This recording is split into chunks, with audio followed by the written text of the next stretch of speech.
Good day, everyone. Welcome to Module 6, Sequential Logic Circuit Continuation.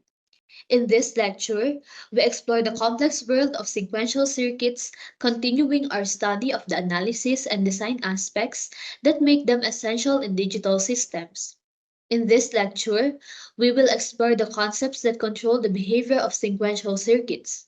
As we all know, sequential circuits are critical components of digital systems, allowing them to store information, process data over time, and display dynamic behaviors. Additionally, we will focus on registers. These components are key players in the sequential circuit, contributing to the storage and manipulation of binary information.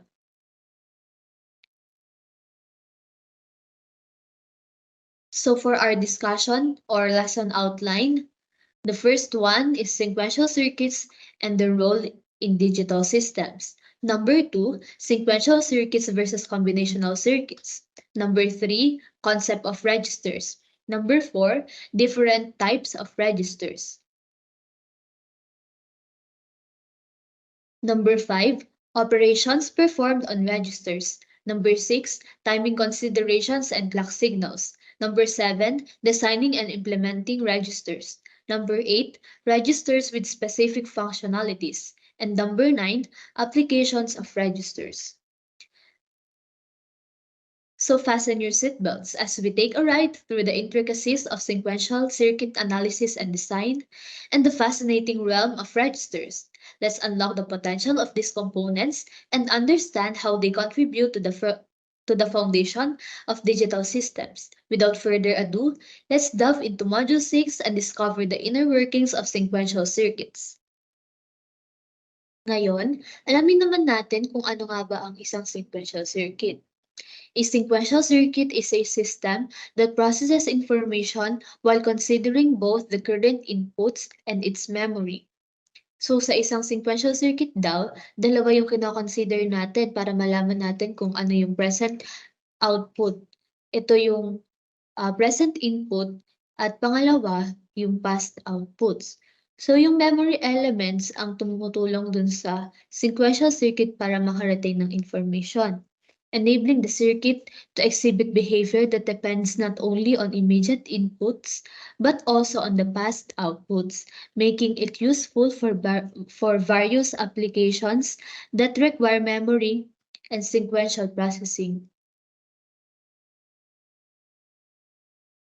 So, ito yung ating block diagram ng isang sequential circuit para maintindihan pa natin kung ano nga ba yung fundamentals nito. So first, i-discuss natin kung ano yung basic structure ng isang sequential circuit. Ito ay binubuo ng dalawang main components. Ito yung combinational circuit and memory elements. So yung combinational circuit, ito yung nagfo-form ng core processing unit ng isang sequential circuit. It performs logical operations based on the present inputs but has no inherent memory. Its outputs are solely determined by the current inputs. So, yung first na component ay combinational circuit. Sa isang combinational circuit, tinetake niya lang kung ano yung present input para makuha yung output.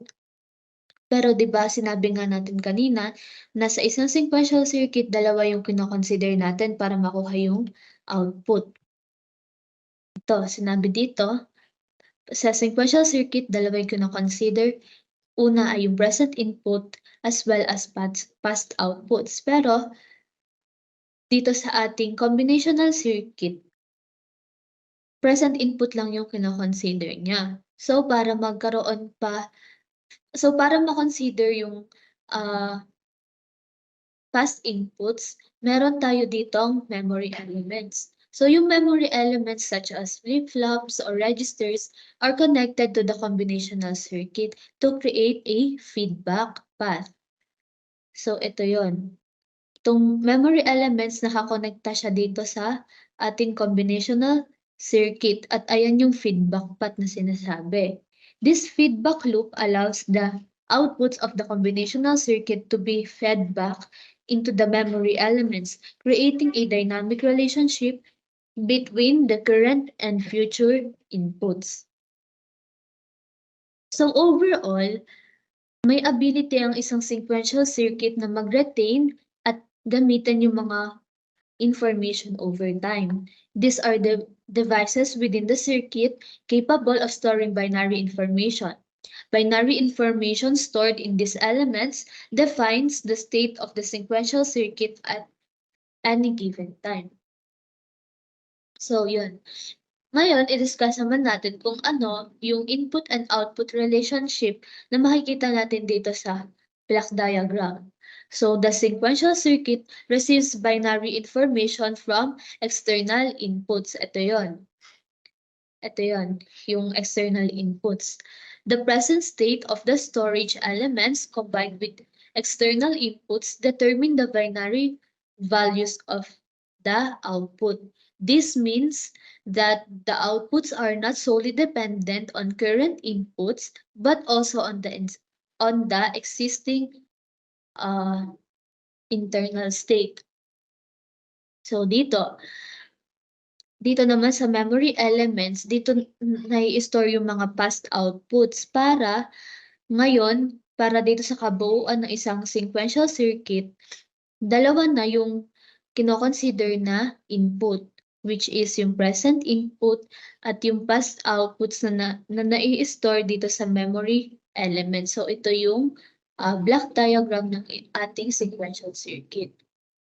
Now, let's proceed sa role ng sequential circuits in digital systems. So number 1 is memory and storage. Sequential circuit provides the memory necessary for storing data in digital systems. So, kagaya na sinabi natin kanina, sa sequential circuit, nagre-retain to ng mga information even when the power is turned off. At ito yung nagbibigay sa system ng kakayahan para ma-remember niya yung mga previous states or previous output ng circuit. So number 2, control and synchronization. They are crucial for controlling the flow of data within a system. Timing and synchronization of various operations in digital systems often rely on sequential circuits. Sa number 3 naman, complex logic operations. Sequential circuits enable the implementation of more complex logic operations, including arithmetic operations, data processing, and state machines for various applications. So that would be all for the fundamentals of sequential circuits and the role in digital systems. So sa mga next na lesson ay malalaman pa natin ang ibang mga topics tungkol sa sequential circuits. Good day everyone.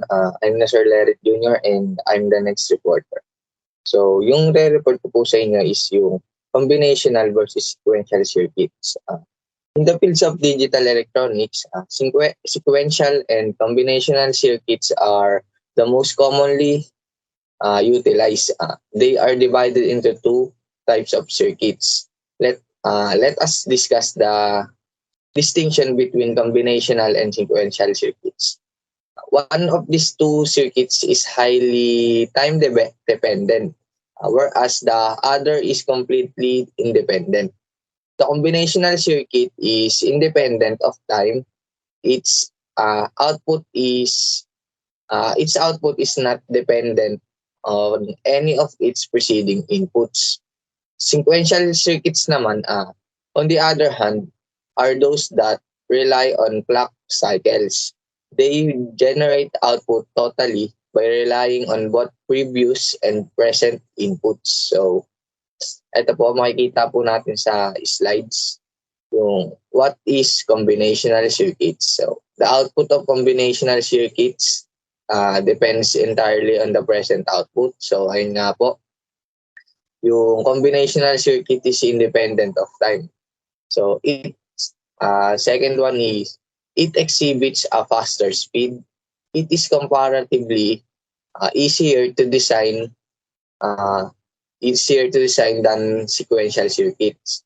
In combinational circuits also, it has no feedback is present between the input and the output.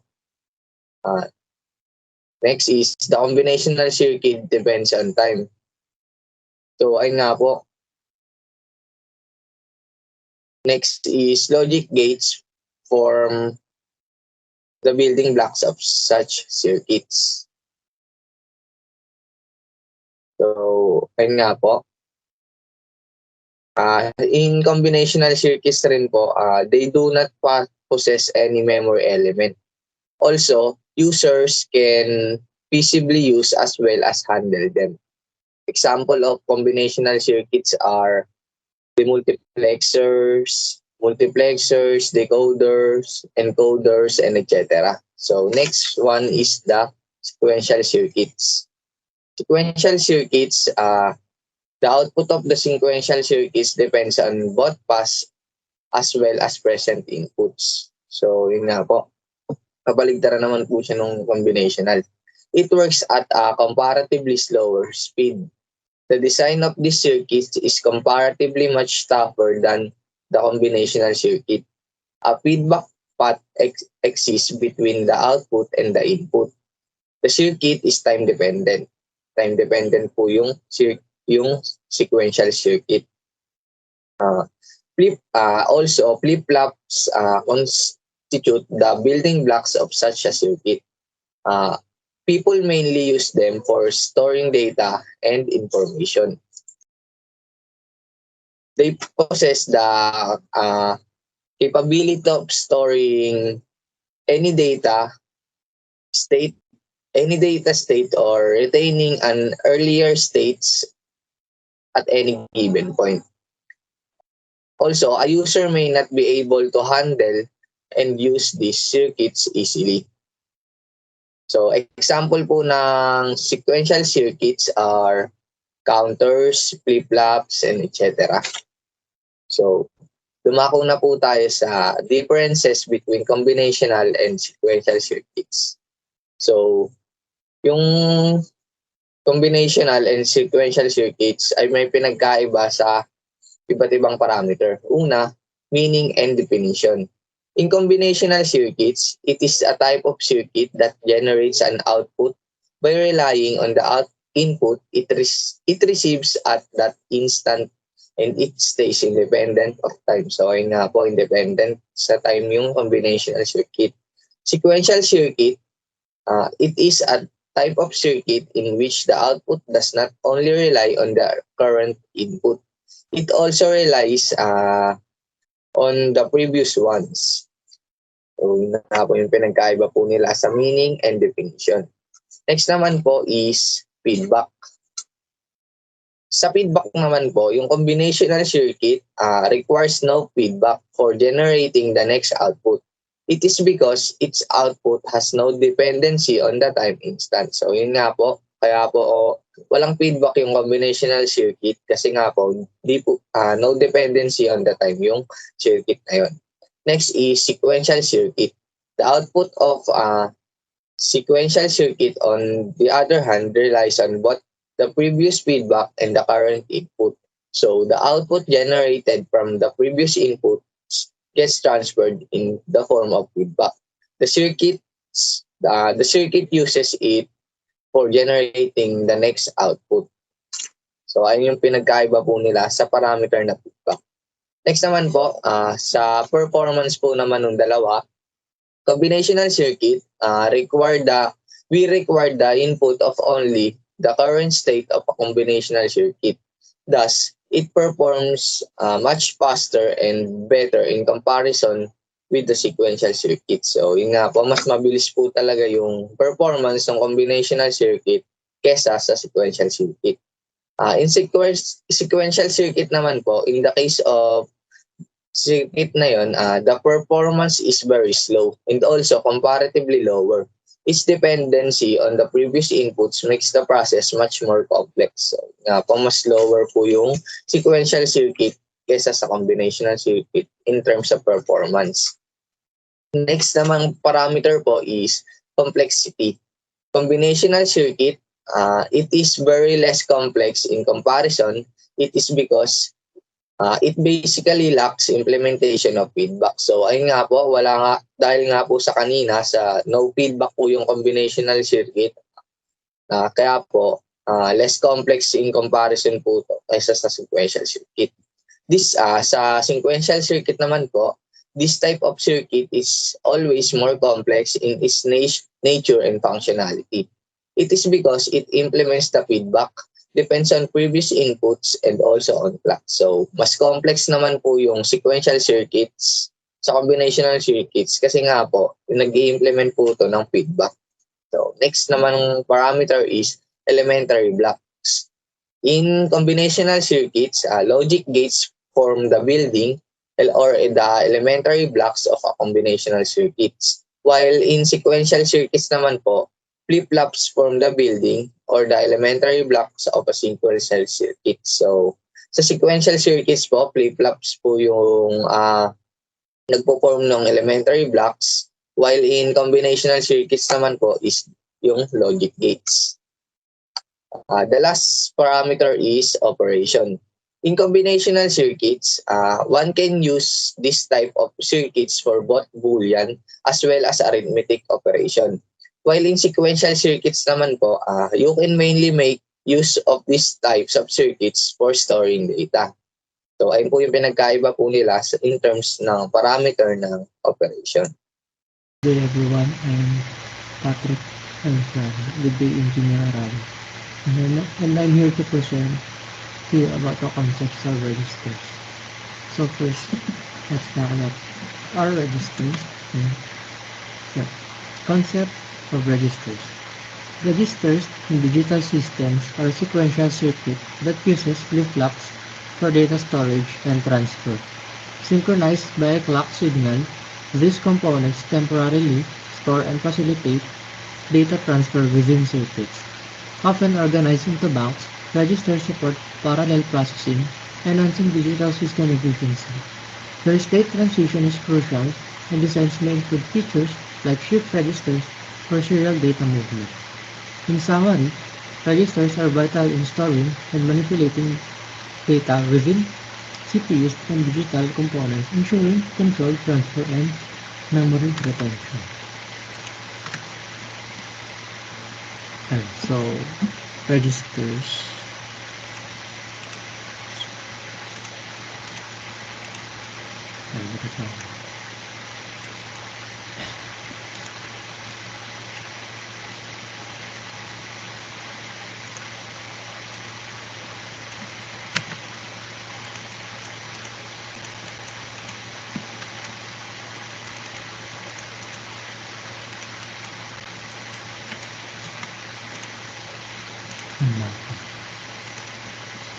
Registers. So, bago natin malaman yung registers, diba? Yan, yung from the word yan, sa nalaman nga natin kanina na ano nga ba yung registers. Ito yung digital systems or sequential circuits that uses flip-flops for data storage and transfer. So, flip-flops, yung flip-flop, alam natin na, diba? Siya yung nag-i-store ng data. Ayun, so. Yung one flip-flop na yun, nag-i-store siya ng 1 bit. It's either 1 or 0. Ayun. So, kung gusto natin na mas mag-store yung ano natin ng maraming data, kinakailangan natin ng maraming flip-flops. At yung flip-flops na yun, di ba? Yun ay kapag pinagsama-sama natin yun, ay matatawag natin yung registers. Ayan, so yung registers, di ba? Ayan, to increase the storage capacity, we have to use group of flip-flops, which is the registers. The n-bit register consists of n number of flip-flops and is capable of storing n-bit of data. And so, for example, gusto natin mag-store ng 101 na data 4-bit. And kinakailangan natin ng 4 na flip-flops.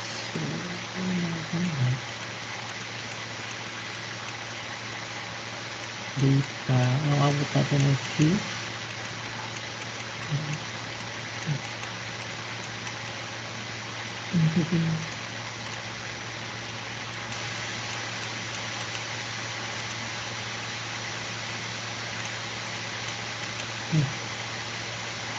DNQ. Ayan. So, from this, ito, matatawag natin siya, register, which is group of loops. Nag-lista na siya ng 1, 0, 1. So, at dapat din natin malaman at tandaan na laging may clock siyang kasama. Kumbaga, it doesn't just do things randomly, and it follows a bit, and which is yung clock na nagbibigay ng bit. Halimbawa nila, di ba? Kunyari sa dancer, di ba? Hindi siya basta-basta sumasayaw, di ba? Kumbaga may sinusundan siyang beat, and para, yan. So, yung kada beat na yun, di ba? Malalaman natin yung galaw niya doon. Sa pamagitan ng beat na yun, di ba? Yung galaw niya, doon na-express. Kumbaga, mas clearly natin or ma-identify natin para naman. So, kunyari, kung gusto natin magkaroon ng itong data na to is mapalabas natin siya kunyari lang na given period. Halimbawa na lang may frequency tayo ng frequency tayo ng 1 MHz. So, alam natin yung period is 1/f. So, substitute tayo ng f. Nagiging 1 microsecond na siya. And so, ito, di ba, nagkaroon siya ng falling edge dito. Ito yung sukat. Kapag ito yung time, 1 microsecond, na binabato niya para ibigay yung data niya.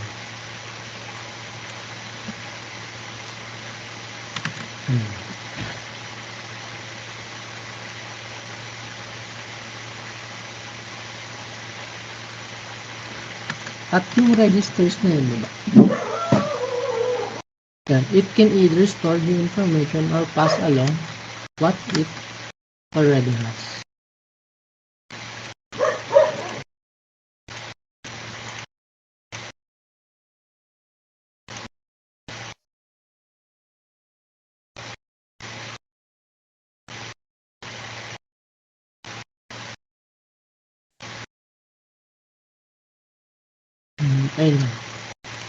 So, good day everyone, I am Guiaz, and for today's video, we are going to discuss about the types of registers. Pero balikan muna natin, ano nga ba ang meaning ng register? So, register are basically a storage space for units of memory that are used to transfer data. So, saan nga ba natin kadalasan makikita itong mga registers nito? Mostly makikita natin siya na naka-install sa CPU ng ating computer. So for today, we are going to discuss about the types of registers naman. There are a lot types of registers such as data register or yung V register na tinatawag na ang purpose ay mag-hold ng data na pinaprocess or temporarily stored. Next naman is yung address data or yung A register na ang purpose naman ay mag-store ng memory addresses for fetching or storing data.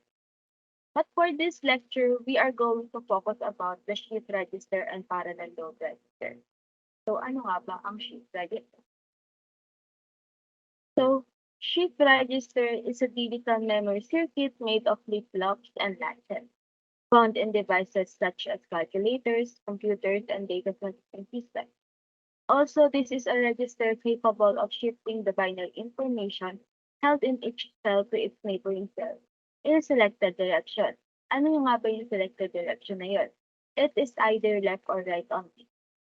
And it is also used in storage, data transfer, and certain arithmetic and logic operations.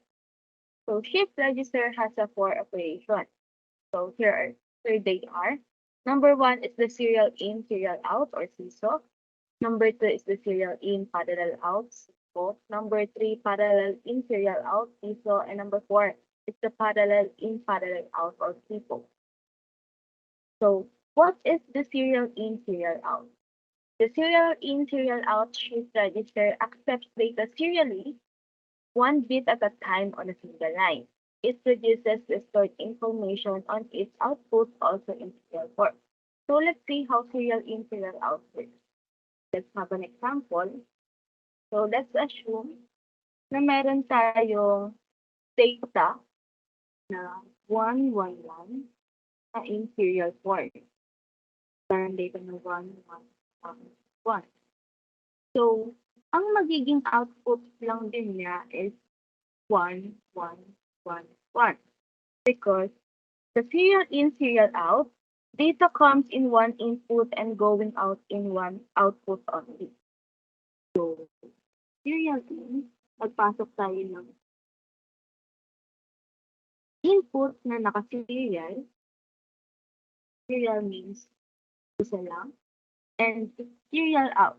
So, lalabas pa rin yung data natin in a serial form. Ganyan pa lang din siya. Next naman is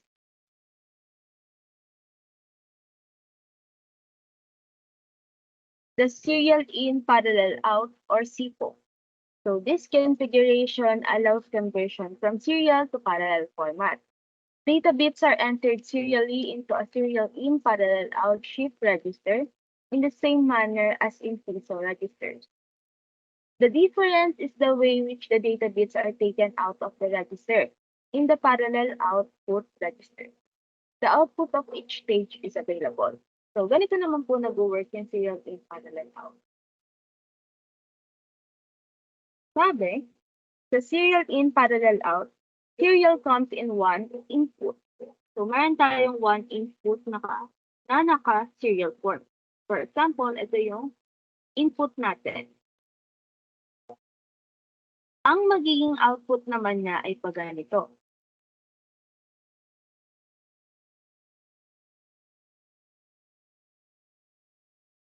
So, naka-parallel form na siya.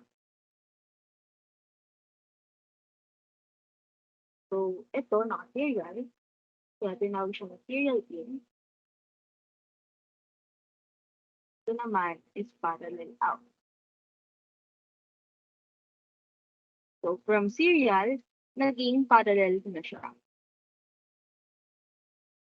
That's how the SQL works. Serial in, parallel out. So, data comes in one input and shift across into a multiple output. Next one naman is the parallel in, serial out, or FISO. For a register with parallel data inputs, the bits are entered simultaneously into their respective stages on a parallel lines rather than on a bit-by-bit basis on one line as with serial data input. The serial output is the same as in, serial out, FISO shift registers once the data are completely stored in the register. So, ito naman is parang kabaliktaran siya ng FISO. Kasi ganito naman po siya nag-work. Kung sa SIPO, serial yung input natin, dito naman sa FISO is parallel yung input natin. So we have a parallel input. So let's assume na ito yung input natin. We have 4 input. For example, 1, 0, 1, 0. Ayan yung multiple inputs natin na nakaparallel port. Ang kakalabasan niya is 1, 0, 1, 0. Ito naman is naka-serial siya. Serial form. So, parang kabaliktaran lang siya nung serial in, parallel out. Dito naman is parallel in, serial out. That's how FISO works.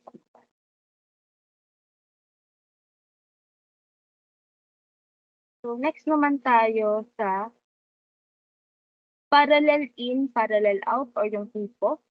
So, a register allows simultaneous loading of data into all storage elements and reading out of data in parallel. This makes them efficient for digital systems where both input and output operations needs to occur simultaneously. So, how FIFO works naman po? So this is how it works naman. So meron tayong multiple input. Let's assume ganito yung input natin. 1, 1, 1, 1. Yung input natin. And ang magiging output naman natin ay 1, 1, 1. So, pareho lang din siya. Kung ano yung input mo, ayun yung output mo. Kasi sa parallel in, parallel out, multiple inputs of data are going out into a multiple output of data. So, ganun po nag-work po. So, next naman is the bidirectional shift register. So, a bidirectional shift register is one in which the data can be shifted either left or right. It can be implemented by using gating logic that enables the transfer of data bit from one stage to the next stage to the right or to the left, depending on the level of the control line.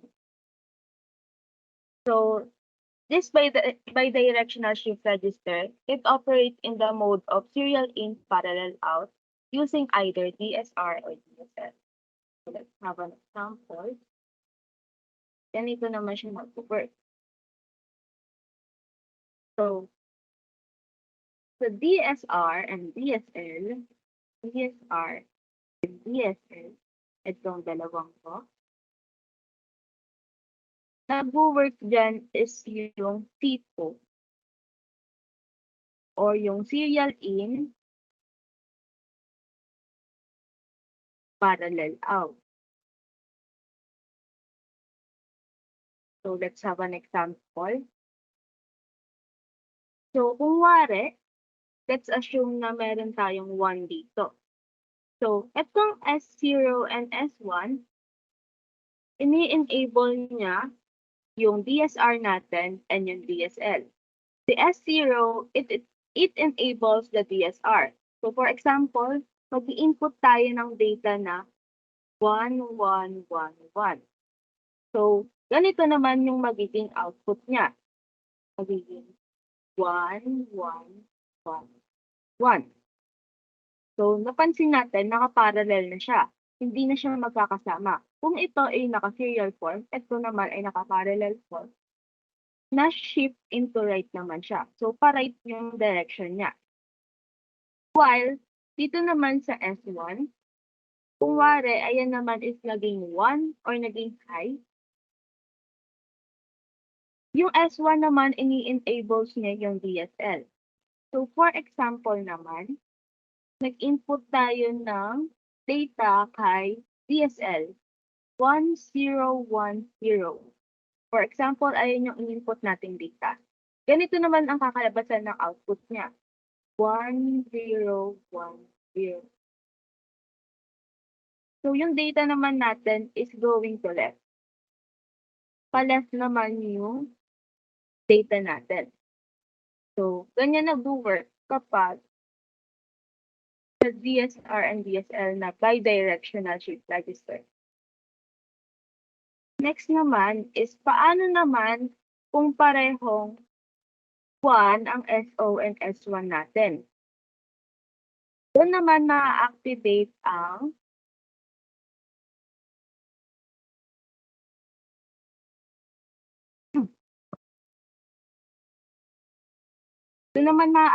parallel form natin. So, for example, itong S0 and S1 ay pareho 1. Ang ini-enable naman ng pins na to is itong pins na D0, D1, D2, and D3.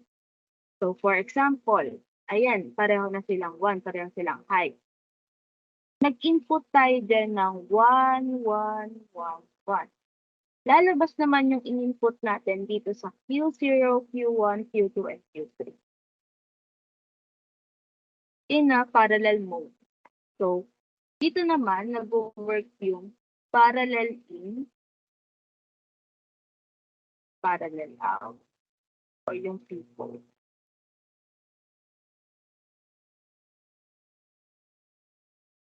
So, ganyan nag-work yung bidirectional shift register. Kasi in most shift registers, bit shift left to right, katulad nung una nating operations na apat, yung tipo, piso, and tipo, left to right lang yon. But in bidirectional, it's either the bits can be shifted from right to left or from left to right. And when both SO and S1 naman are 1, this will be in parallel mode naman. And data at D0, 1, 2, 3 are shifted corresponding into the outputs of Q0, 1, and 1, 2, and 3. So, ganun naman po nag-work yung bidirectional shift register. Let's proceed naman sa universal shift register. So, ano nga ba ang universal shift register? So, a universal shift register is a register which has both the right shift and left shift with parallel load capability. So, paano nga ba yan nag-work? So, sa universal shift, unlike do sa bidirectional shift na ano lang siya, right or left, dito pwede nating pagsabayan. So, for example, di ba, nabanggit natin na si S0, and S1 ng ating enabled pins. So, kapag pareho silang low or pareho silang zero, ang register operation niya is walang pagbabago. Register operation is nothing change at all. Change. And kapag si S1 naman ay high and si S0 ay low, ang mangyayari naman sa mga bits or data na niregister natin is it is going to shift left.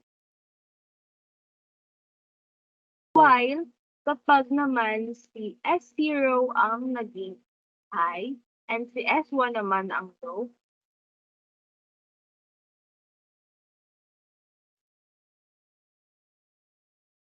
and kapag naman pareho silang active or pareho silang high, doon natin mapapasok ang ating parallel load.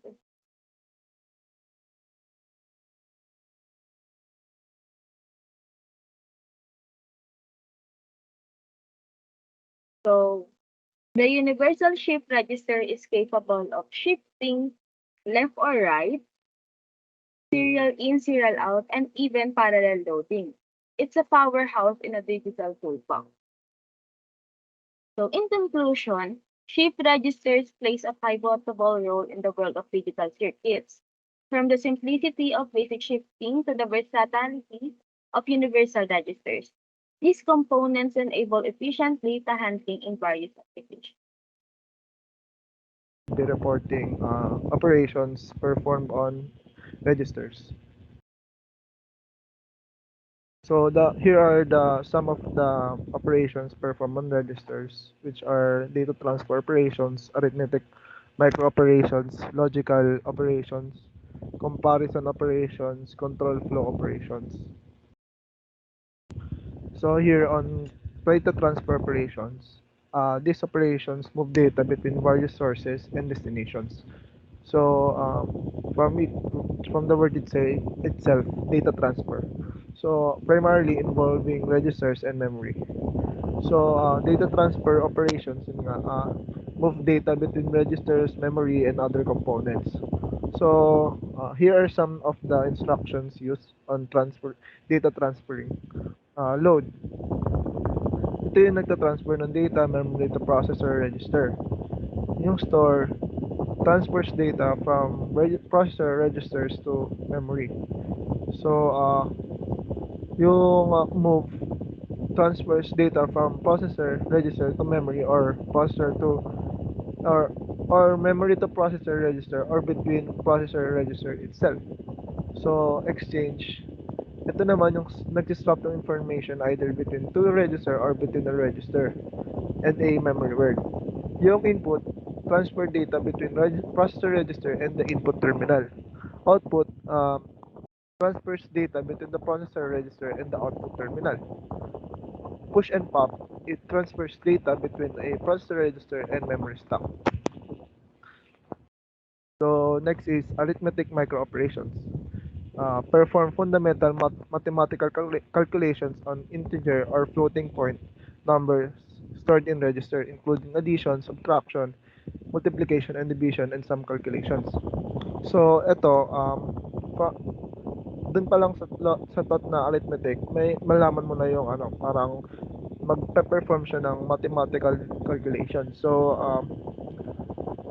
ito yung mga mathematical calculation na ginagamit: addition, yung adds two values together and store the results in a register. Subtraction, subtracts one value from another and stores the result in a register. Increment, yung increment naman adds one to the value in a register. Mag-increment. Yung decrement naman, yun yung one from the ito naman yung parang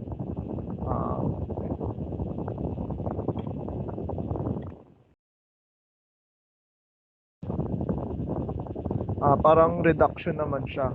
Kumbaga, yun, reduction. So, sa multiplication, multiplies two values together and stores the result in a register. So, division divides one value by another. So, i-divide niya yung one value by another and stores the quotient and remainder in separate register. So, pagka divide na, i-store na yung quotient and remainder sa ibang register naman. So, shift the bits in the register to the left or right, depending on the direction specified dyan. So, ito yung yung sum operations na nangyari. So, in addition micro operations, the value in the register 1 is added to the value in the register 2. So, magiging sum nila R3. So, dito subtraction, R1 minus R2, R3. So, magsa-subtract, magre-result ng R3. So, another way of doing the subtraction in this, two complements of R2 is added to R1, which is equivalent to R1 minus R2, and the result is transferred into register R3. Yan. Yung increment naman, R1 plus 1, decrement R1 minus 1, once complement, yan. Para siyang may cap. Yung 2's complement, may cap siya, plus 1, naging 2's, R2. So, yun. Logical operations. These operations manipulate individual bits within a register to perform logical logical comparisons and manipulations. So, itong nangyari dito is minamanipulate nila individual bits within a register and perform bitwise operations. Yung bitwise na tinutukoy is yung AND or X or NOT. Allowing for building complex logic circuits and implementing data encryption algorithms.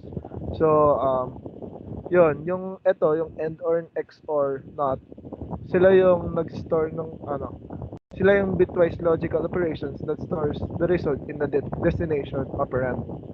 So, yung test naman, it performs a bitwise logical add operations between two operands, but does not store the result. So, hindi nila na-store the result. Instead, it sets the condition code flags based on the result of the operations. Comparison operations. These operations compare two register values and set certain flags based on the outcome, directing the flow of program execution. So, yung operations na to compares two register values and set certain flags based on the outcome, directing the flow of program execution. So, comparison logic, similar to Boolean logic gates, the circuit compares the corresponding bits of two operands and set flags based on the outcome. And conditional branching instructions like if equal, then jump, utilize these flags to redirect the program execution flow based on the comparison results. Control flow operations. These operations manipulate individual bits within a register to perform logical comparisons and manipulation. So, these operations influence the other in order in which instructions are executed, providing the program with conditional branching and looping capabilities. So, itong control flow operation, meron siyang program counter PC, registers that holds the address of the next instruction to be executed. So, ito yung mag-hold ng address na of the next instruction na may exit niya. So, control flow operations change the PC value to redirect the program flow. Jump instructions unconditionally change the PC to a specific address, enabling jumps anywhere in the program. So, parang nag-change yung PC address. So, ang nangyari doon is that tumatalon yung instructions anywhere in the program. So, call return instructions used for subroutine calls. The call instruction saves the current PC value onto the stack and jumps to the subroutine's starting address. The return instruction retrieves the saved PC value from the stack and resumes the execution after the subroutine finish. So ito naman yung other process performed on registers. Isa dito is loading. Ito yung placing the value or paglalagay ng value sa loob ng register. The register can hold any the registers can then hold and remember that value until the computer needs it for some operations.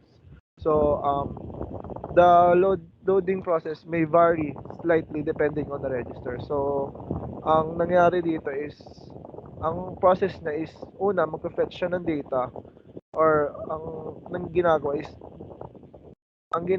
is magkakaroon ng background, aalamin yung background ng data and perform decoding, which involves knowing the memory address, register number, etc. So transfer data. The data is transferred over a data bus to the target register. So nagkakaroon ng transfer of data. Store data naman, the target register captures and stores the data in the designated storage cells or flip-flops. So, ang common instructions used dito sa pag-store ng data is move LDR or load register and then load. Sa move naman, transfers data between registers or between registers and memory. Loads data from memory into a register. And load register pala, sorry. Ang load naman is generic load instructions, often used with different addressing modes. Shifting operations involve moving the bits of data within a register to the left or right. The process of moving the bits within a register to the left or right, yung term nun. Action of rearranging their positions. So, ang nangyari dito is multiplication and division by powers of 2. So, pag multiplication and division by powers of 2, shifting left by 1 bit effectively multiplies n binary number 2, while shifting right by 1 bit divides by 2. So, shifting left by 1 bit, mag-multiply ng binary number by 2. Shifting right naman ng 1 bit divides by 2. Bitwise operation, shifting is essential for performing bitwise operations like AND or XOR, which manipulates individual bits within the values. Data alignments naman, shifting can adjust the position of data within the register to match the specific memory addressing requirements. So, bit isolation and extraction, shifting can isolate specific bits or extract portions of data for examination or manipulation. In short, magkakaroon ng shifting kapag multiplication and division by powers of 2. So, pag magpe-perform ng bitwise operation, data alignment, and bit isolation and extraction. So, ang pagpa-process naman nitong shifting is, una, i-specify muna yung register. Identify the register containing the data to be shifted. So, identify muna yung register. Then, determine the shift direction kung left ba or right. specify the shift amount, so define the number of positions to move the bits. So ilan yung i-move ng bits. So execute the shift instructions. Ito naman, use the appropriate instructions for the architecture. So kung anong gagamitin, LSL, LSR, ASR, kung anong gagamitin na instruction. So logical shift left, siya yung shift bits left, filling vacated bits with 0. So shifting right naman is filling pupunta siya sa right. So ma-fill naman ulit yung vacated bits with 0. ASR naman, shift bits right, preserving the signed bits for signed numbers. So mag-shift siya ng right and mape-preserve yung sign ng numbers.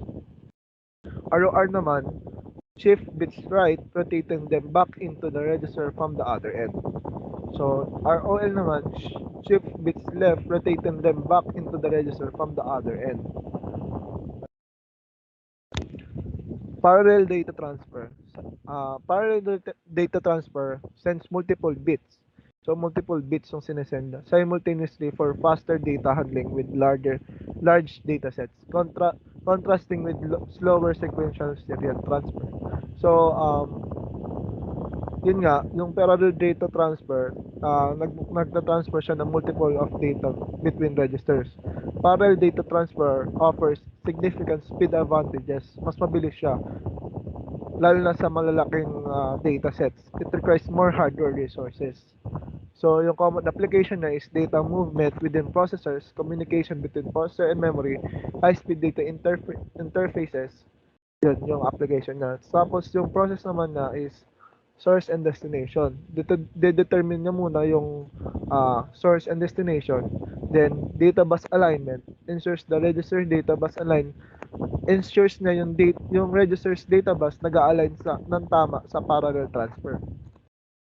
Yung control signals naman, activate control signals to initiate the transfer, including load enable, yung load enable magsi-signal ng destination register to accept incoming data. Yung clock signal synchronizes the transfer process if applicable lang siya. Yung simultaneous transfers, all bits within the source register are transferred simultaneous to the corresponding bits in the destination register. So nagkakaroon ng simultaneously na pag-transfer ng data to the corresponding bits in the destination register. So sa single clock cycle naman, the entire transfer typically occurs within a single clock, ensuring high-speed data movement. Next. Serial data transfer sends bit one at a time using a single line and synchronization, being economical in hardware but slower for large data sets. So, ang pinagkaiba nito ng series and parallel, ang series is mayroong sends bits one at a time. Unlike sa parallel. Tapos, pero mas economical siya, pero mas mabagal siya sa malalaking datasets. Yung process naman na is identify the source and destination ng registers. Yung clock signal, establish a clock signal to synchronize the transfer. Load enable, activate the load enable signal to prepare the destination register for incoming data.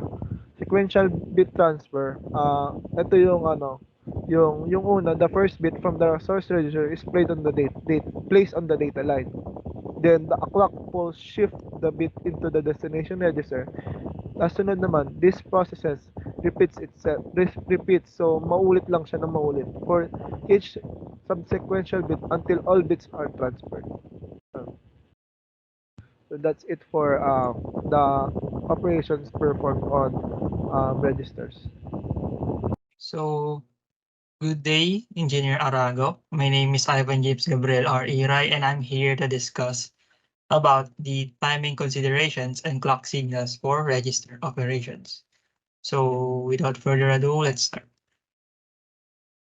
So, clock signal, denoted as CLK or C, is a vital component in digital systems exhibiting a continuous oscillation between high or logic 1 and low or logic 0 states. typically represented as a square wave. Now, clock signal, review lang for from the flip-flops. We know na flip-flops are activated depending on the clock signal. So, in this case, sa synchronous or sequential logic circuits, specifically sa registers, the purpose of a clock signal is to facilitate the synchronous operation in sequential circuits, or in this case, the registers, distributing pulses throughout the system to activate storage elements, which are usually flip-flops. So yun nga, yung clock in terms of flip-flop, siya yung parang activating element for the component na flip-flop. Now, in the case of register, which is, for example, this is an example of a shift register. It is composed of for the flip-flops. So ito flip-flop D, flip-flop 1, flip-flop 2, flip-flop 3, flip-flop 4. And as can be seen, yung clock signal niya is connected siya sa lahat ng flip-flop. So meaning to say, synchronous yung pag-send ng signal from the clock to each flip-flops. So that's where the term synchronous in the sequential, in this case of sequential logic circuit comes in. So kung sa flip-flop inactivate niya yung flip-flop, in this case naman inactivate niya yung each flip-flop ng buong register. So as been said earlier nga, yung itsura ng flip-flop is like a periodic na pulse signal. So ayan, square wave siya, which has a duty cycle usually of 50%, pero it can vary depending on the design ng device. So kapag logic 1, nakataas siya, it depends actually. So it's either, well, basically kapag clock signal, it's either in the high state or low state. So in this case, sa graph na to, is yung high state niya is 5 volts and 0 volts yung low state niya. So yung clock signal is just basically an oscillating signal from high to low, ganun. And then moving on, speaking of kanina, is yung flip-flops. We should first review yung triggering element ng isang flip-flop. Now, we should know sa flip-flop knowledge natin na ang flip-flop is either activated in transparent or as edge triggered. Kapag transparent, it is either active low or active high. And the second one is yung edge triggered. So edge triggered for flip-flops. So ito nga yung edge triggered for flip-flops. It is subcategorized into two, which is the positive edge triggered or negative edge triggered. Pag sinabi nating positive edge triggered, this is the storage element or the flip-flop or the register is affected by the input data only on the rising or positive edges of the clock signal. So mag-zoom natin din sa timetable. So ito yung data signal. So ito yung clock signal, yung letter E. So as can be seen dito, yung output response nung D sa Q is nagtitrigger lang siya doon sa positive edge nung clock. Yung positive edge yun yung rising edge nung clock signal. So ito nga, nakikita nyo. So so yun, at this edge, yung state nung D signal is naka-low. So ikakopy niya yung low. And then magtutuloy-tuloy yan kahit bumaba pa yung yung clock signal, magtutuloy-tuloy siya. And then magti-trigger lang ulit yung D doon sa next rising edge or positive edge, which is dito. Since low pa rin siya, low pa rin yung makakopy. So tuloy siya. And then sa next positive edge ng clock, which is dito, naka-high na yung D. So ang makakopy na is yung positive. Itong Q naught is just the inverse of Q. So yan. So next one is the negative edge triggered. Pag sinabing negative edge triggered, the storage element is affected by the input data only on the falling or negative edges of the clock signal. So, keyword is falling or negative. So, similar explanation dun sa positive edge. So, ito nga yung data signal and ito yung clock signal. Instead na, so sa positive edge, dun siya sa rising edge na nagtitrigger. Sa negative edge naman, dun siya sa falling edge na nagtitrigger. So, at the falling edge, yung state ng D is positive. So, ang makakopy sa Q or yung pumunta sa Q or yung output is yung naka-high state. So, magtutuloy lang siya until the next negative edge, which is dito. Since naka low state na siya sa D, ang lalabas na ngayon sa output is low state, low. So, yun, sa output mag-ibababa siya. So, maging ganyan.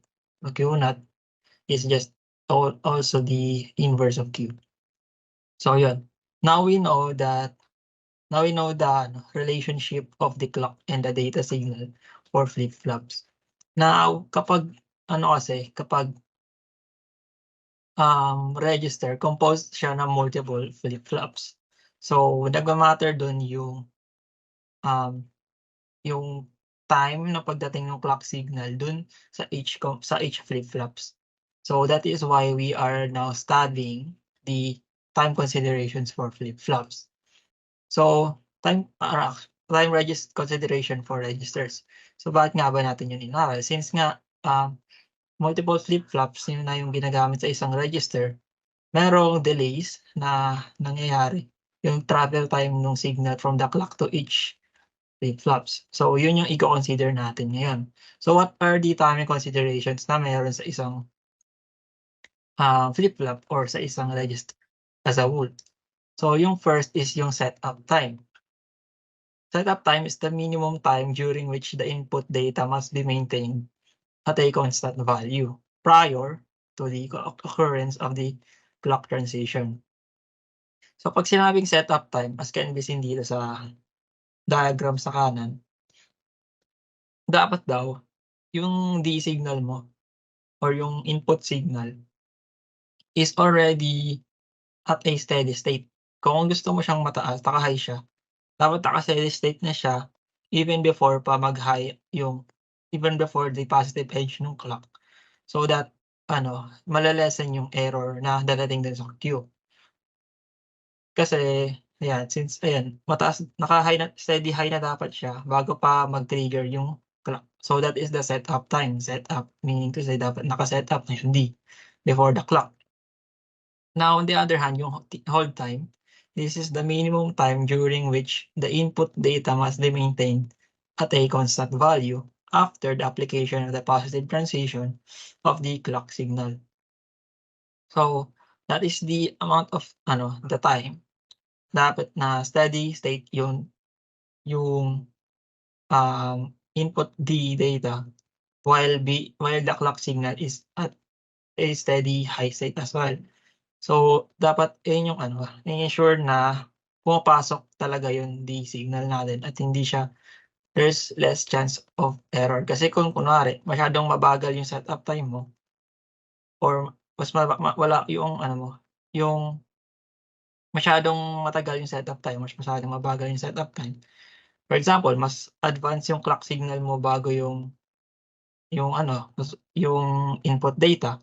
Edi hindi makukuha yung input data mo kasi positive edge triggered siya. Kung saan nag-start dito sa part na to yung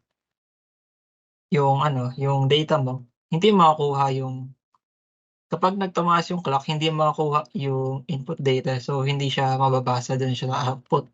So, ganun din kapag masyadong mabagal yung hold, or mas masyadong mabilis yung clock, mas masyadong mabagal yung hold, nagkakaroon ng implications dun sa output natin, which is considered as an error and would be affecting the system, maapektuhan niya yung system because it is an error basically. So kapag may error yung system mo, hindi niya nagagampanan yung function niya properly, which is kapag nagde-design tayo ng device, hindi dapat gano'n yung nangyayari. So that is why important na alamin yung setup time and hold time of each components. So the next time parameters na you need to consider sa isang clock signal or dun sa device overall would be the propagation. First is the propagation delay. The propagation delay is the maximum time from when an input changes until the output or outputs reach their final value. So, kasi so first of all, we should know na yung square wave or yung square signal ng isang data is not hindi siya totally flat dun sa edges. Meron siyang steep basically. Meron siya slope dun sa edges niya, hindi siya totally flat. So meron siyang rising action na nangyayari dun sa positive edge and then falling action na nangyayari dun sa negative edge. So yung rising action na yun, that is the so yung rising action up to the sa steady state nung nung data. So this is the clock. And this is the output data. And this is the input data. So kung baga dito sa register, like tayo. This is yung this is D. And this is Q. Ito yung output, ito yung input. Kaya sa input, yung sa positive edge niya, meron siyang slope. Just dito rin sa output, meron siyang slope na ganyan. So, yung time from the start nung change in state nung input data up to the start nung change of state of the output data. That is the TCD, which is the contamination delay. That is the minimum time from when an input changes until any output starts to change its value.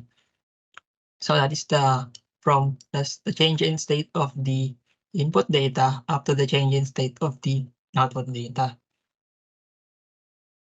So yung isa naman is yung propagation delay.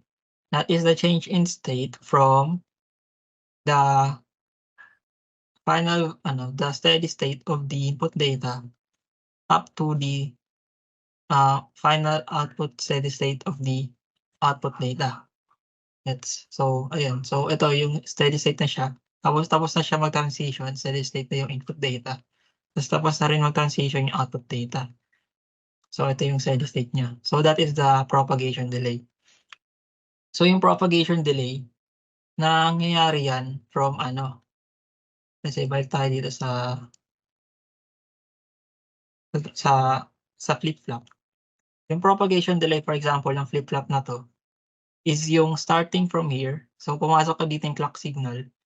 Tapos magka-travel siya, of course, meron sa loob na itong flip-flop, meron siyang several gates na dadaan yung signal.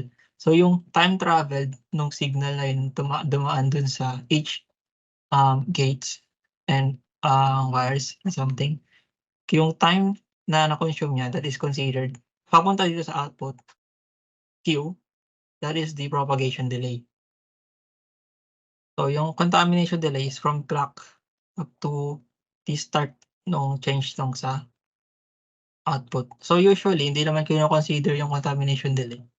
Usually yung propagation delay. Since yung contamination delay masyado siyang maliit, which can be, kasi yung clock usually is naman, measured usually in microsecond or nanosecond. So yung contamination delay, which is very small,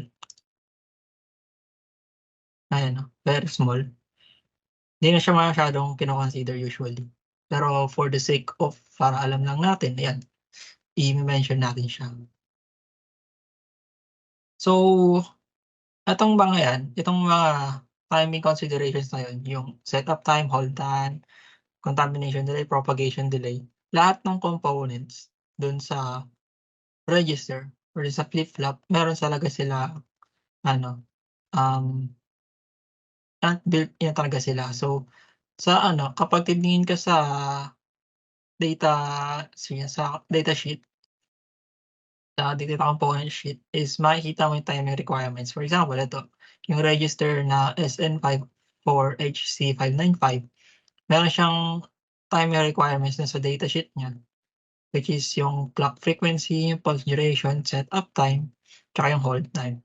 So, hindi lang siya basta-basta na hindi lang siya basta-basta hinahanap kasi nandun na talaga sila. So, magde-design ka ng isang system, kailangan i-consider mo yung timing requirements ng components na gagamitin mo for your clock period. So, yun. So, speaking of, paano nga ba natin nakakuha yung desired clock period or minimum clock period? The minimum period needed of the clock signal for the system or register to work properly. That is the minimum clock period. So, yun yung clock minimum duration ng clock period na kailangan mong ma-meet in order to ensure na yung system mo will work properly. Since nga sila, synchronized yung synchronized yung clock signal for each components, kailangan makuha natin yung tamang clock period para ma-ensure na tama yung functioning nila. No matter kung para tama yung nila, functional. To ensure na yung function ng system will be always correct, saka hindi siya mag-overduce ng error somewhat. Now, to find the minimum clock period for a register, just add the total propagation delay of all system components except the last component.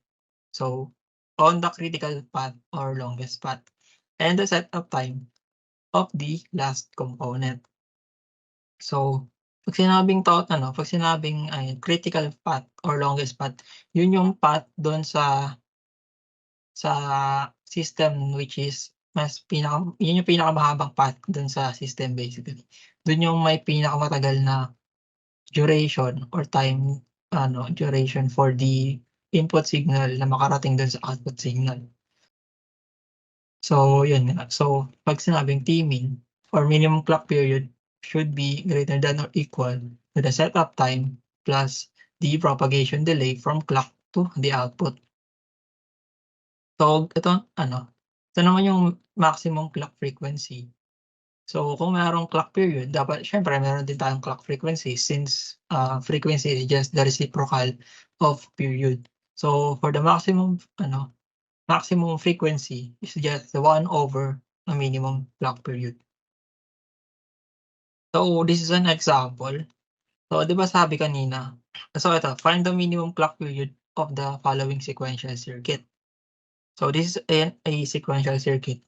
Meron tayong dalawang flip-flop. So, assuming na D flip-flop yan. So, meron tayong clock signal na galing dito. Papunta para sa dalawang clock input ng A and B.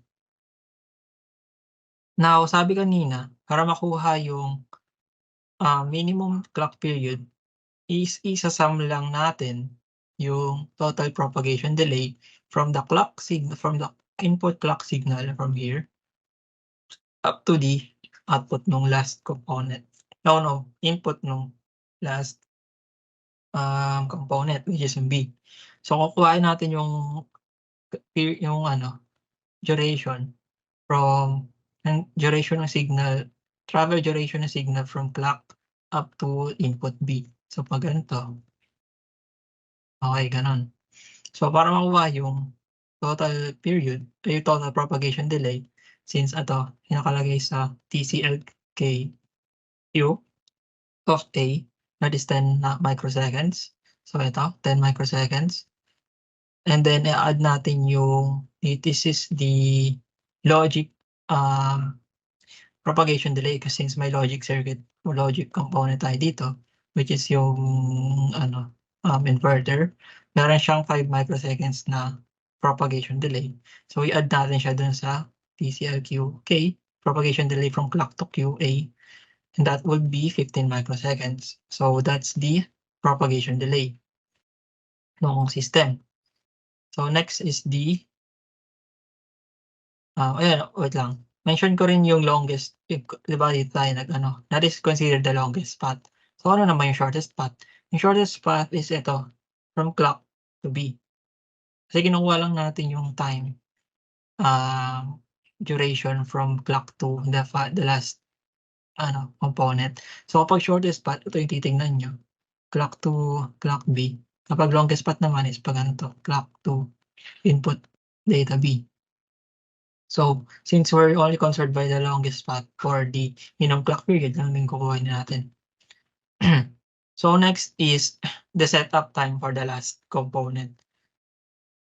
So, yung setup time for the last component is titingin lang tayo ng setup time ni B, which is mentioned na dito, yung 2 microseconds. So, i-add lang natin siya dun sa total propagation delay. So, 15 microseconds plus 2 microseconds. That the minimum clock period is greater than or equal 17 seconds. So, meaning to say, for the system to work properly, dapat yung period ng clock mo is not less than 17 seconds. Kasi pag ano siya, less than 17 seconds, is magkakaroon na siya ng time violations or clock errors, which is i-discuss natin later on. So, bakit hindi kino-consider yung hold time, tsaka yung hold time na itong A and B, tsaka yung contamination delay, kasi hindi na tsaka yung propagation delay ni B. Kasi ang concern lang natin is yung from clock to input ni B. Kasi yung propagation delay ng B to output is hindi mo na kailangan ng clock signal for it kasi nasa loob, nasa B na yung data mo. So, regardless kung may regardless kung may clock signal pa rin or wala, hindi na siya relevant kasi magtutuloy pa rin naman yung functioning ni B kahit na wala na siyang input clock signal. Basta, napasok na sa kanya yung input data. So, hindi na kino-consider yung propagation delay kay B hanggang sa output. Now, yung hold time naman ni B tsaka ni A, na siya sa propagation delay mismo. Sarang under na rin siya ng propagation delay. So, hindi na kino-consider yung hold time ni B or ni A. Now, yun nga, mas mentioned kanina, paano kapag hindi na-meet yung desired or yung minimum clock period ng system? So, ito nga, dito na papasok yung clock errors and timing violations. Synchronous digital systems can sometimes have implications for their clock signals. Although clocks are synchronized for all the system components, there are chances for it to have errors. Yun nga, since synchronize yung send ng data from clock to each flip-flops, there's still chances na nagkakaroon ng error dun sa path ng clock signal. So, dun na papasok yung timing violations or clock errors. So, yung first example ng clock errors is yung clock skew.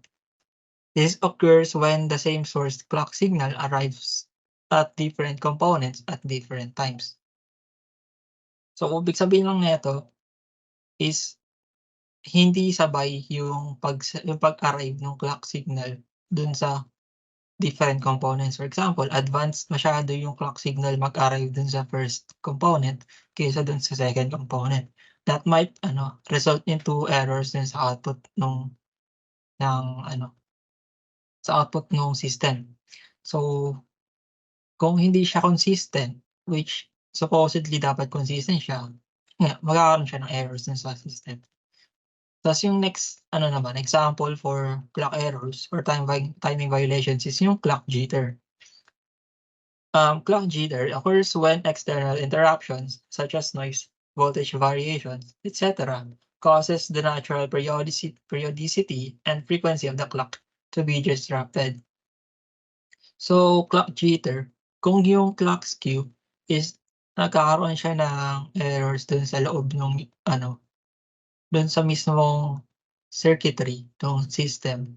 Yung clock jitter naman, it is caused by external interruptions or noise or voltage variations or noises. So, ang main difference sa itong dalawa is kapag clock skew, consistent yung error niya. Pero kapag clock jitter, nag-vary yung error kasi nga external interruption siya, unpredictable siya. While yung clock skew, since consistent yung error niya, walang variations error, it is considered as predictable since system error siya kasi yung clock jitter is natural external error yung nangyayari. So ito yung visual representation for clock skew and clock jitter. So, dito makikita natin sa clock skew, clock site A tsaka clock site B. Ibig sabihin na ito yung first component na nagre-receive ng clock signal, as ito yung second component na nagre-receive ng same clock signal. So, same source sila, pero different components. So, register ganun, diba? So, as can be seen dito, yung clock, same siya ng period, yung clocks niya, pero yung arrival time nila is different. So, yung clock site A, advance yung clock signal dumating sa kanya kaysa kay clock site B. So, yung difference doon, that is the clock skew. Yung difference ng arrival time ng different components. Different arrival time ng clock signal ng different components. So, kapag clock jitter naman, isang lang siya, isang component or clock site. So, yung arrival di lang siya arrival, pati rin siya yung pati yung period niya nag-vary din. Since affected siya ng external noises o external interruptions. So, ito, mas mataas yung, hindi na siya, mas advanced yung, niya, yung arrival niya, tapos matagal, mas matagal na yung period niya. Yung duration. Tapos ito naman yung jitter in this part, may delay dun sa arrival nung clock signal, pero tas nabawasan din yung period niya based dun sa lateness ng clock signal. So that's the time jitter. May variation dun sa errors dun sa clock signal. While the clock skew is consistent yung clock error niya. So it is more predictable. Tsaka mas madali siyang naayos kasi i-adjust mo lang yung clock site, yung clock signal for the clock site bit. Since repeated lang yung errors, madali na siyang maayos. Compared to sa jitter, mahirap siyang ayusin since nag-random yung niya. Random yung errors na dumarating sa component. So, ba't nga ba mahalaga, but why are we studying clock errors and timing violations for clock signals? Kasi for example, ng application ng isang register or flip-flop. Let's say yung LCD natin, yung each LCD na isang display is controlled by a flip-flop. So, if yung clock signal na dumarating dun sa isang LCD, tapos is nag-vary dun sa pangalawang LCD or pangatlong LCD, nagkakaroon ng parang lag or glitches dun sa LCDs natin. So, since nag-vary ang arrival time ng clock signal, nag-vary din yung activation ng each flip-flop. So, nagkakaroon ng glitch dun sa LCDs natin. Ganun din yung case sa jitter. Although yung jitter naman is random yung yung glitches or yung errors dun sa clock signal tsaka sa system. So that's all for the clock errors and timing violations. Now we will move on to the design, implementing registers using flip-flop and logic circuits, which will be reported by my other members. So thank you. Good day, Engineer Arago. I am Daniel Angelo B. ISLA, and I'm here to present the essential skills that we need to develop in order to design and implement registers using flip-flops and logic circuits. No? So why do we need to learn this set of skills?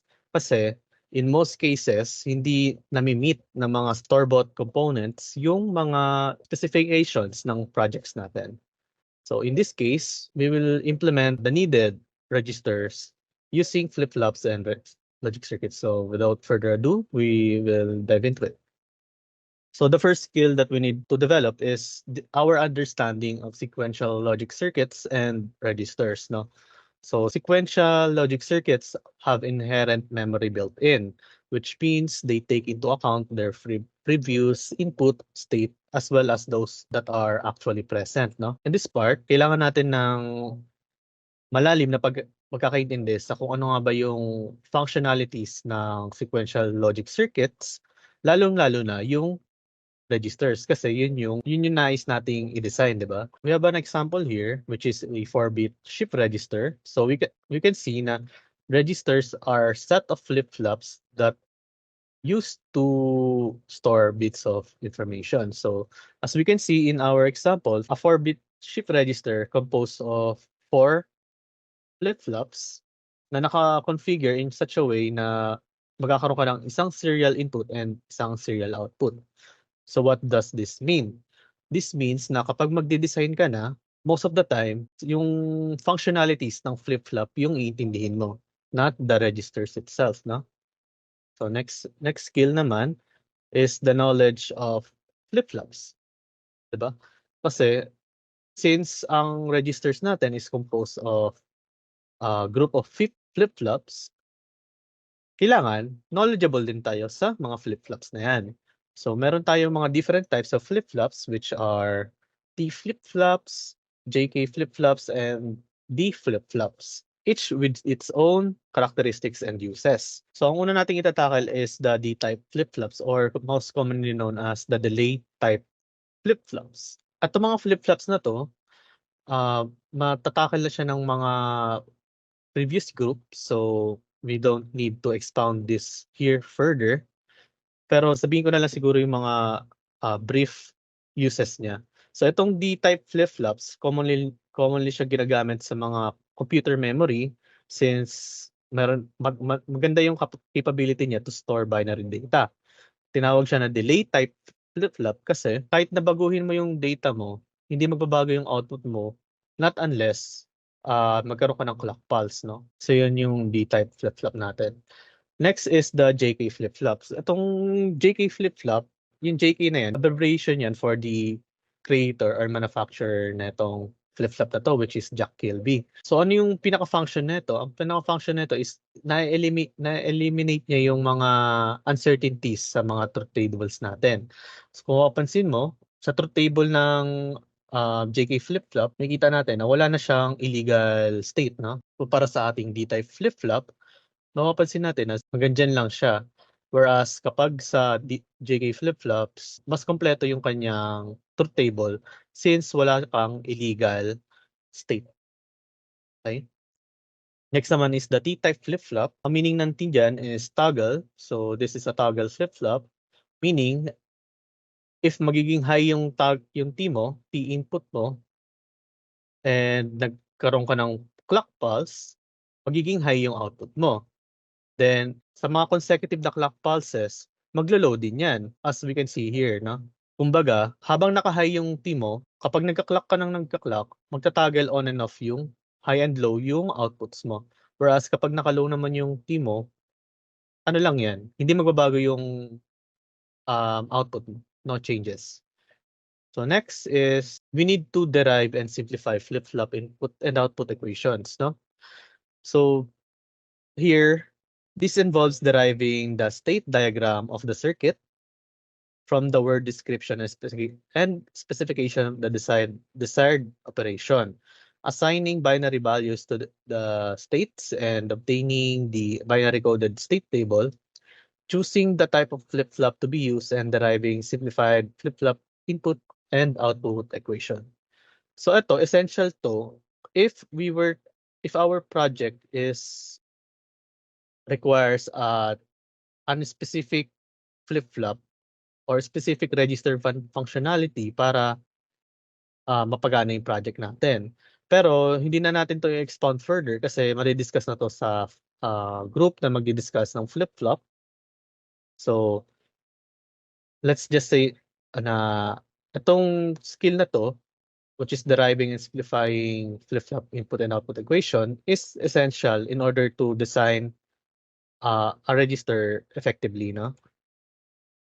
Next naman is proficiency in designing the registers. So kailangan natin maging proficient sa pagde-design at yung familiarity natin sa mga registers. Kung ano ba yung functionality niya, no? In some instances, a store-bought register does not match the required specification needed for your project. In this case, it is essential to know the basic construction of several registers in order to recreate them using flip-flops.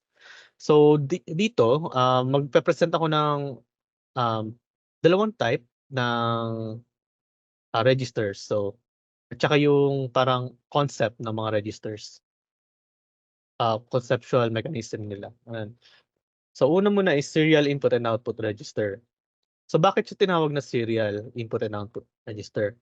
Kung makikita natin, serial input siya, meaning one input lang, then one output lang. So, paano tayo magde-design around this? So, let's say na ang project natin requires 4 pulses in order to have an output. In this case, okay na to. Okay na tong flip-flop na to kasi sa 4 na pulse, doon lang makakarating yung output mo. So, what if your project requires 3 pulses to have an output? So, in that case, babawasan mo to ng isang D flip-flop. Ganun lang. Babawasan mo ng flip-flop or dadagdagan mo, kunyari, pag 5 yung kailangan yung 5 clock pulses in order to have an serial output, edi magdagdag ka ng isa pang D flip-flop dito. Next concept naman is the parallel input and output register. Parallel siya kasi maramihan na siya. Mapapansin mo, in every output, meron siyang sari-sariling input, no?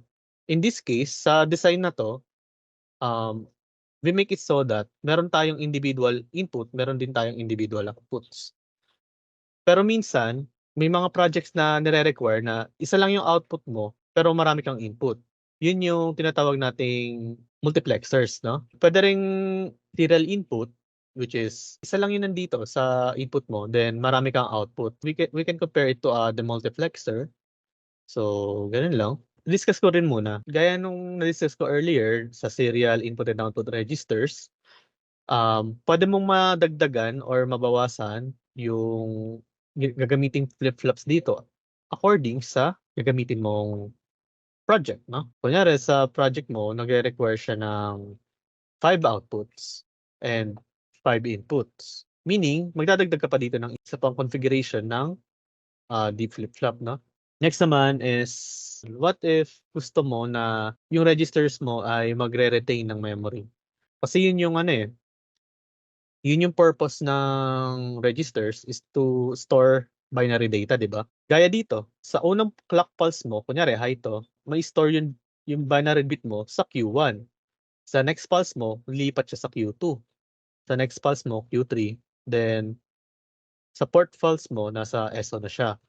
So, yun yung purpose ng registers, to store binary data. So, sa parallel input and output registers, hindi mo ito magagawa kasi marami kang input at saka marami kang ring output. Ngayon, paano natin ma-achieve yun? Dito papasok yung panglima nating skill na kailangan i-develop, which is the familiarity with logic gates. So, kailangan natin maintindihan how to connect universal gate and or other logic gates in a particular combinational way to produce the required sequential circuit is very crucial, no? So, magbigay tayo ng halimbawa. So, ang halimbawa natin is parallel input and output load register. So, kung makikita natin, para lang siyang kanina, parallel input and output register natin, pero nagdagdag tayo ng load configuration which composed of an additional pin for load, inverters, then meron tayong and OR gates na nakakonect sa data pin ng ating mga flip-flops. So by adding this configuration of and OR gates as well as an output feedback in the design, this allows us to retain the old memory bits while providing an option to append new bits. Let's say na gusto natin na yung data na in-input natin sa I3 will be retained pero gusto natin maglagay pa tayo ng input dito. Gusto natin baguhin yung nasa input 1. Pwede natin magawa yun using this load configuration, no?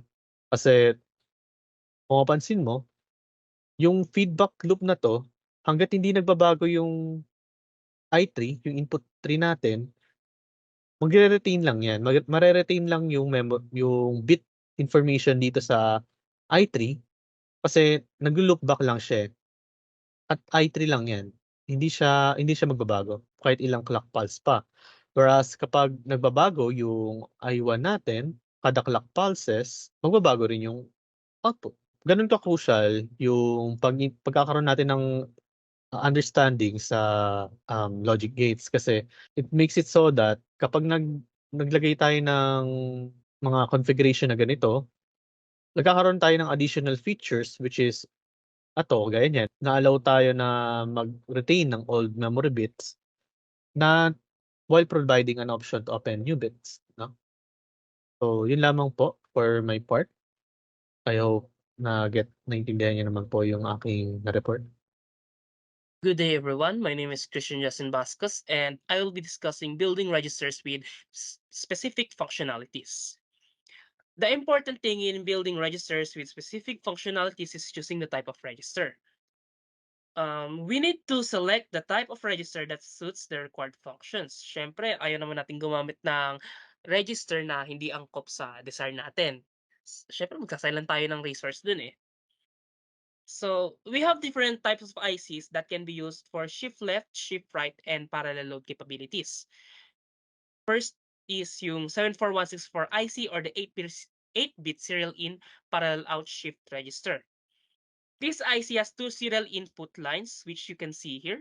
Ito, yung DSA and DSB. I-zoom ko na lang siya kung medyo malabo. Malabo pa rin siya maski i-zoom. Pero ito, pin 1 and pin 2 natin which is yung DSA and DSP respectively. As you can see sa logic diagram, ito yung logic diagram. Yung input na dalawang serial input is napasok sa AND gate. So, DSA, DSB, napasok siya sa AND gate, di ba?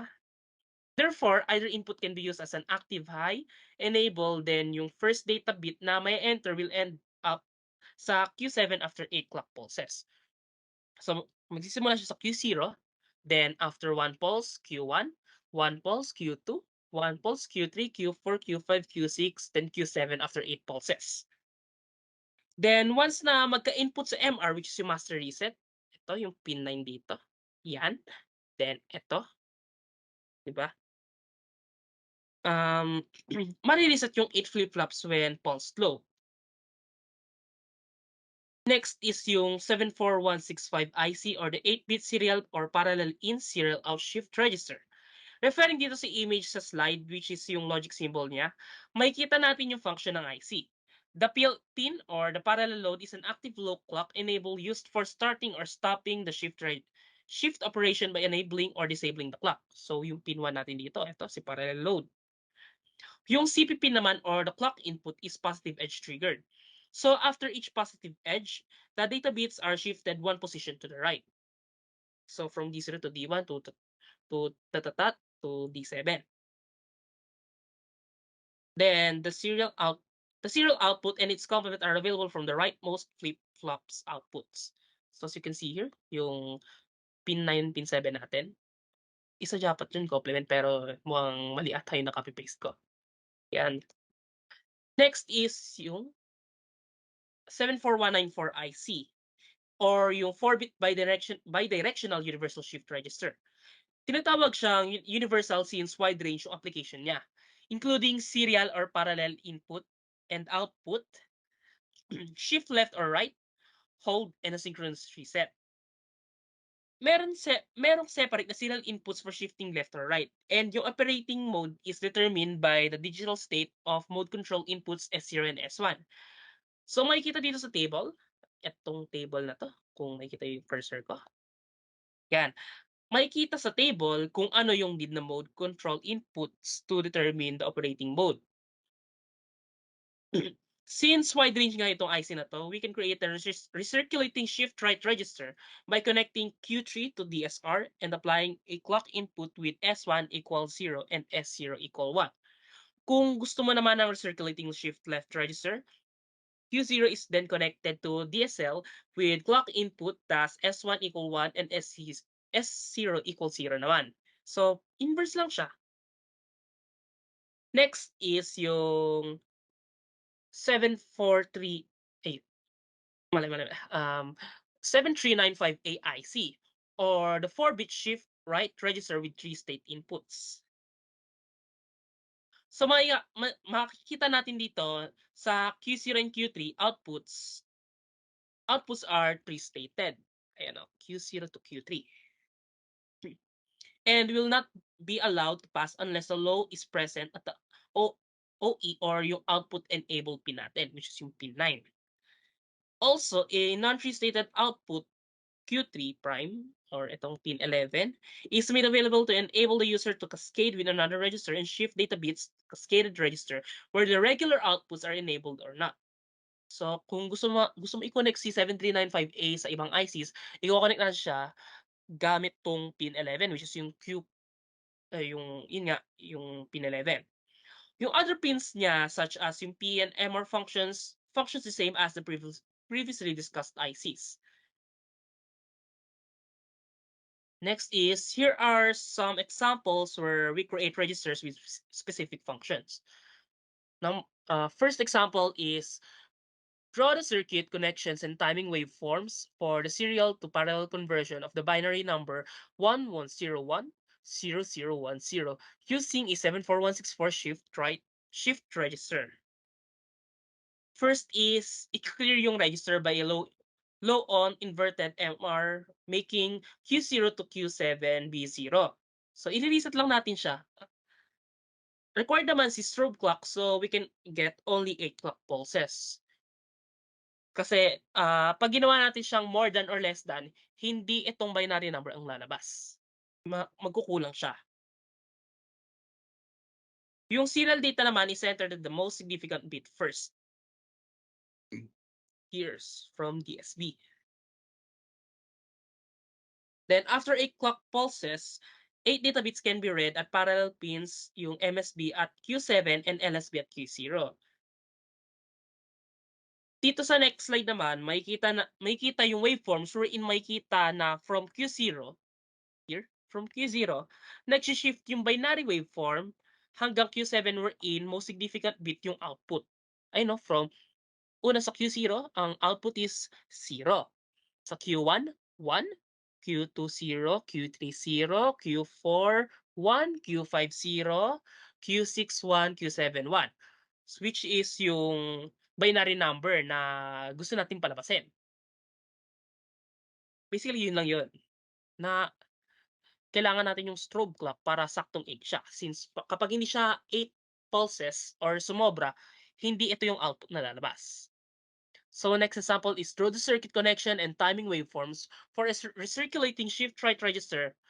And the register should be loaded initially with a hexadecimal D or 1101. Since ang desired function is to have a register loaded initially, we set na yung S0 and S1 as 11 for parallel loading D0 to D3. Katulad nung sa table na sinungko kanina. When the first positive clock edge comes in, yung data present sa D0 to D3 will be loaded naman sa Q0 to Q3. Next is yung S0 and S1 naman are made 1 and 0 respectively to perform shift right operations. So ang movement niya is from Q0 to Q1, Q1 to Q2, Q2 to Q3, Q3 to DSR, then yung DSR to Q0. Yung recirculating connection from Q3 to DSR is para makip yung data from being lost. After 4 clock pulse, the circulating data are back in their original position. Gamitin nyo na lang logical reasoning. Pero sa next slide naman makikita natin yung waveform. So, makikita dito, yung waveform niya, looping lang siya. Oh. Tingnan mo. Mag-base tayo dito sa 0 since siya lang yung naiiba dito sa hexadecimal na to. So, 0, nag-shift, then mag-shift ulit siya. Then, looping lang siya. Kaya nga recirculating recirculating shift right register. Then, last example. Sketch the circuit connections for a 2-register system that alternately feeds one register and then the other into a 4-bit receiving device. Upon power up, load register 1 with 0111 and register 2 with 1101. So sa figure, makikita na meron tayong 3-register system. Kung mapapansin nyo na yung outputs ay napupunta sa isang common point, which is Ito, ayun o. Lalabas ako sa isang common point. So, this. Yan. 3 state outputs allow us to do this by only enabling one set of outputs at a time para walang conflict between highs and lows. Yan, syempre magkaiba to. Sa most significant niya, 0, 1. Then sa third naman is 0, 1. 1 and 0 rather. One way to alternately enable one register and then the other is to use toggle. Let me repeat that. One way to alternately enable one register and then the other is to use a toggle flip-flop, then feed the Q output to the upper OE and Q prime to the lower OE as shown in figure. So, kinonect na lang natin siya from Q to OE. Tapos isa naman, Q prime to OE para alternating siya. Upon initial power up, sorry, upon initial power up, gusto natin na mag-load both for mag-load yung both registers ng 4-bit. Para magawa to, kailangan natin yung pins D0 to D3 ay may proper bit string na ilo-load and PE is held high. Since parallel load function is synchronous, magsusupply tayo ng high then low pulse sa CP. Let me really write that. Sorry. Magsusupply tayo ng high then low pulse sa CP prime via RC Schmidt circuit. So, makikita nyo dito. Now, let's proceed sa applications ng shift registers and parallel load registers. Yan. One of the application of these registers is it can produce time delay to digital circuits. By controlling the clock signal, shift registers can introduce a delay in the output data. This delay can be utilized for synchronization or to compensate for signal propagation delays in a system. Now, ang gamit na gamit sa pag-produce ng time delay is yung serial in, serial out shift registers and the parallel in, parallel out shift registers. Alam naman natin na ang serial in, serial out shift registers is yung data na ini-input and outputted is in a serial manner. The delay introduced by an scissor shift register is directly related to the number of stages or bits in the register. Now, the data is shifted through the one stage per clock cycle, making the time delay a function of the clock frequency and the total number of stages in the shift register. Now, in this case, yan, makikita natin dito sa figure, which is this figure is a 4-bit shift register. Makita natin na meron siyang 4 stages or 4 bits. 1, 2, 3, and 4. Now, focus tayo dito sa serial input and serial output. Now, in this case, makikita natin the shifting or movement is from left to right. Now, yung data input will reach to output after 4 clock cycles. Ngayon, itong 4 clock cycles na to, ito yung tinatawag na delay. Then, sabi rin kanina na kapag na yung bits is equals to number of clock cycles. Ngayon, kapag nagbago yung bits, magbabago rin yung clock cycles. Kapag naging 8-bit, magiging 8 clock cycles. Now, dito naman sa parallel in, parallel out shift registers, which is ito, yung D0, D1, D2, D3, parallel in, and the parallel out, Q sub 0, Q sub 1, Q sub 2, Q sub 3. Medyo mas mabilis siya kumpara dito sa serial in, serial out. Kasi all bits can be shifted simultaneously. Now, next. The next one is data conversion. It can operate in either serial in, parallel out, or SIPO, or parallel in, serial out, or PISO modes. Now, in the case of converting parallel data to a serial data stream, yan, PISO shift register is a great use. Each parallel input bit is loaded into shift register simultaneously. Now, parallel data yung pumapasok and serial data yung lumalabas. Now, if you want to convert serial data to parallel data, you would use a SIPO or serial in parallel out shift register. In this case, the serial input is fed into the shift register, and then the parallel output is read from the shift register. Dito naman, kabaliktaran, serial yung napasok, serial data, and parallel data yung lumalabas. Now, itong data conversion is essential siya for interfacing different systems. Kasi different components or system may use different data formats. Data conversion ensures that the information can be effectively exchanged between these systems.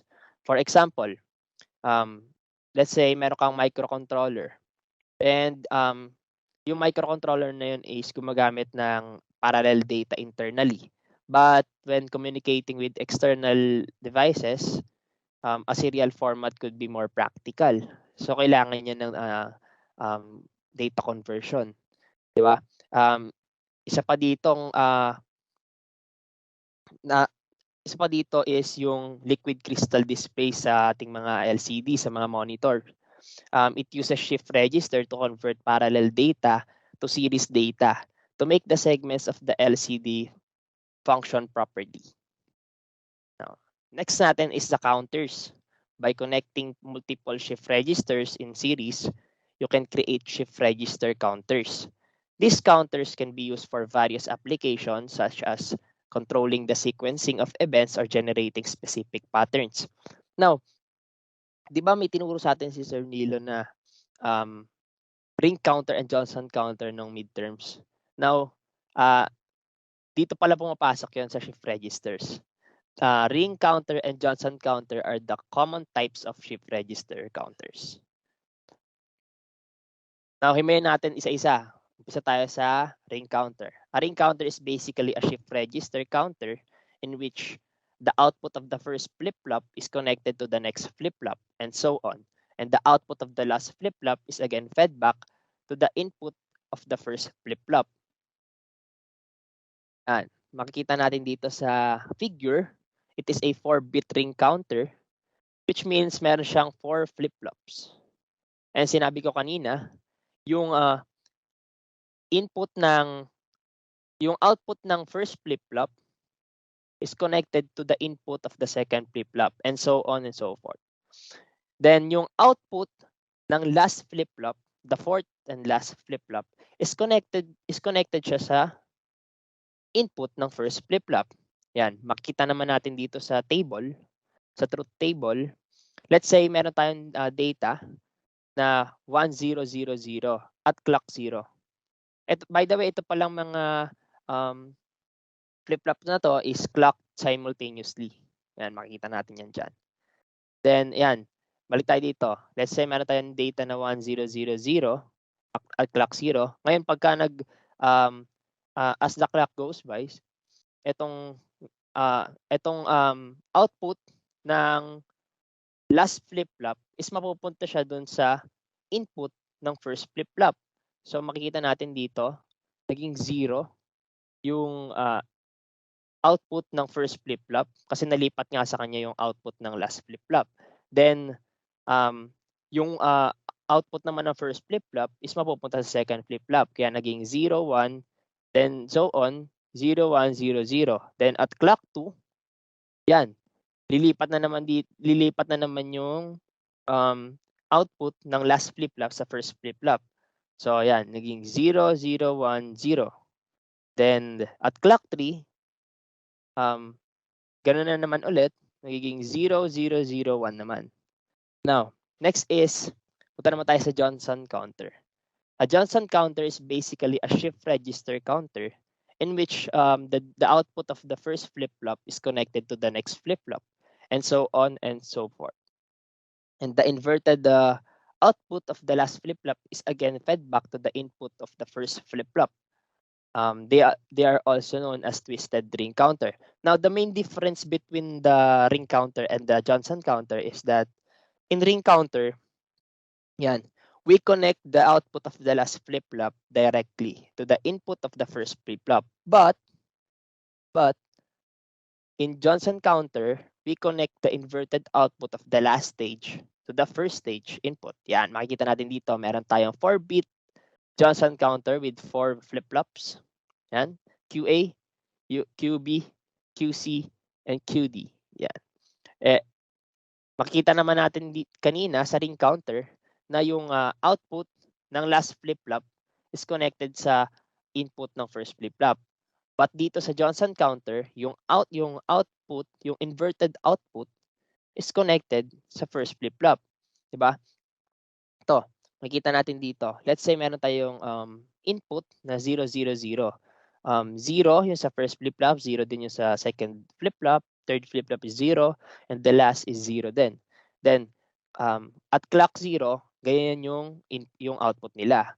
And then kapag yung clock is nag-move at clock 1, yung output nito, which is output ng last flip-flop, which is 0, is may invert siya, magiging 1 siya. Then mapupunta siya ngayon sa first flip-flop. Nakita naman natin dito sa truth table, naging 1 yung output ng first flip-flop. And then yung output niya kanina napunta naman dito kay second flip-flop, naging 0. And then yung output ng second flip-flop at clock 0 kanina is napunta naman dito sa third flip-flop and so on. So, ito, makikita naman natin dito sa truth table na nai-invert lang yung yung output ng last flip-flop, di ba? Ito dito sa at clock 2, 1100 na siya. At clock 3, 1110. At clock 4 naging 111 na siya. Then yon. Then magre-repeat lang siya. Yan. Yun lang ang kaibahan ng ring counter sa Johnson counter. Then the last application na nakita ko dito sa shift registers and parallel load registers is it uses shift registers for shift registers for transmitting and receiving data in serial communication protocols like serial peripheral interfaces and integrated circuits. Yan, dyan napapasok yung serial communication. Now, itong shift registers plays a key role in a serial communication protocols, providing efficient means of converting, transmitting, and receiving data in a serialized format. Now, yun lang.